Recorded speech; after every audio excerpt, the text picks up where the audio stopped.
Okay, so today we're going to talk about should you become a yacht broker?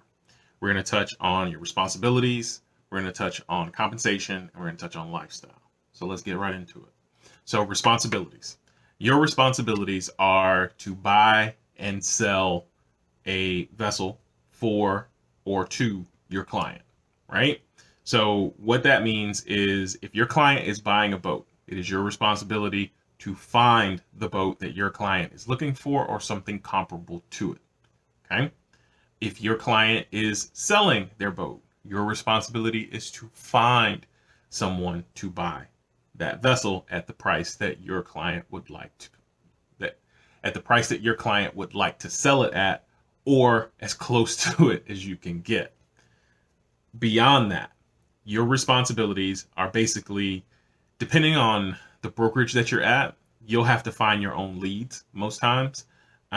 You want to get kind of good at that, whether they're feeding your leads or not. Another responsibility that you're going to have, or actually, what I should say is your responsibilities within that scope is to close the deal, period.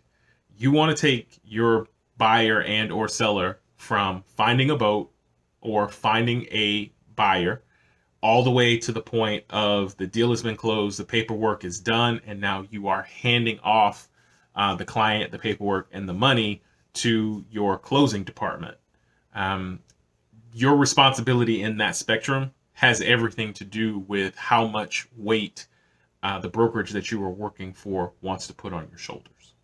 Okay, so it's kind of subjective. The next thing is compensation. Compensation is really tough. So I'm very tight-lipped when it comes to talking about money, and even more so when it comes to talking about my money, right? So in that realm of compensation, you are going to be paid either you're you're going to be paid either a portion of the profit, which would be a percentage, or you're going to be paid a salary, or you're going to be paid a salary plus commission, right? That that percentage of the profit. So most of the time, if you are being paid a salary, then you get nothing off the commission. That's just kind of the way it goes. Or if you're in a situation where you are being paid a salary plus commission, that commission is going to be much lower than your counterparts at other brokerages that are being paid solely by commission or in another way, which I guess that's the only other way. Sorry. So once you get into that place where you're hunting to eat, so to speak, you're in this place of where you only get paid if you close the deal, and that your only source of income is going to be your commission. The pros and cons of that is, the cons is, if you don't close a deal, if you're not good at what you do, then you don't make any money. Or excuse me, the cons of that is, you don't if you don't close the deal. The cons of that is, if you don't close the deal, then you don't get paid. The pros of that is, the sky's the limit. Like, the more deals you can close, the more money you're going to make, because you're going to have a higher percentage of of you're going to have a higher percentage of the commission than any of those other options.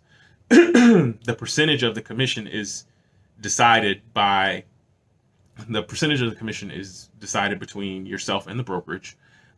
Standard practices are somewhere between two. Standard practice, I think, is somewhere between 2% and 15%. It depends on what level of yachting you're working in and what level of brokerage you're working for, and a lot of other different crazy factors. For a dollars and cents kind of answer, you're looking at making somewhere between $2,000 or $3,000 a deal to $2 or $3 $2 or $3 million a deal, right? I know that's a big extreme, but those are the extremes from your 36 foot,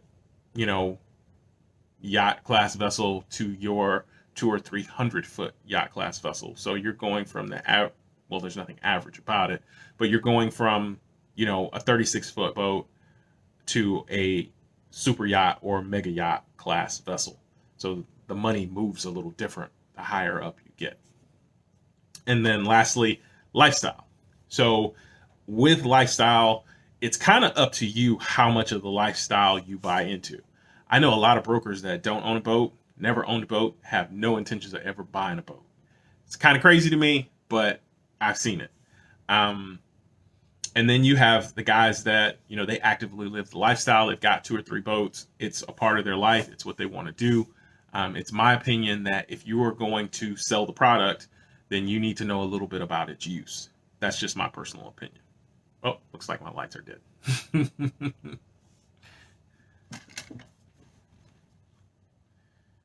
So that being said, so that's about it on, making your decision on whether or not, this is the right fit for you. Thank you for your time. I hope that this has helped you. Please remember to subscribe and like. I am actively growing my page, and I'd like you to flex the lux with me, right? So Aqua Love, Aqua Lux, Aqua Life.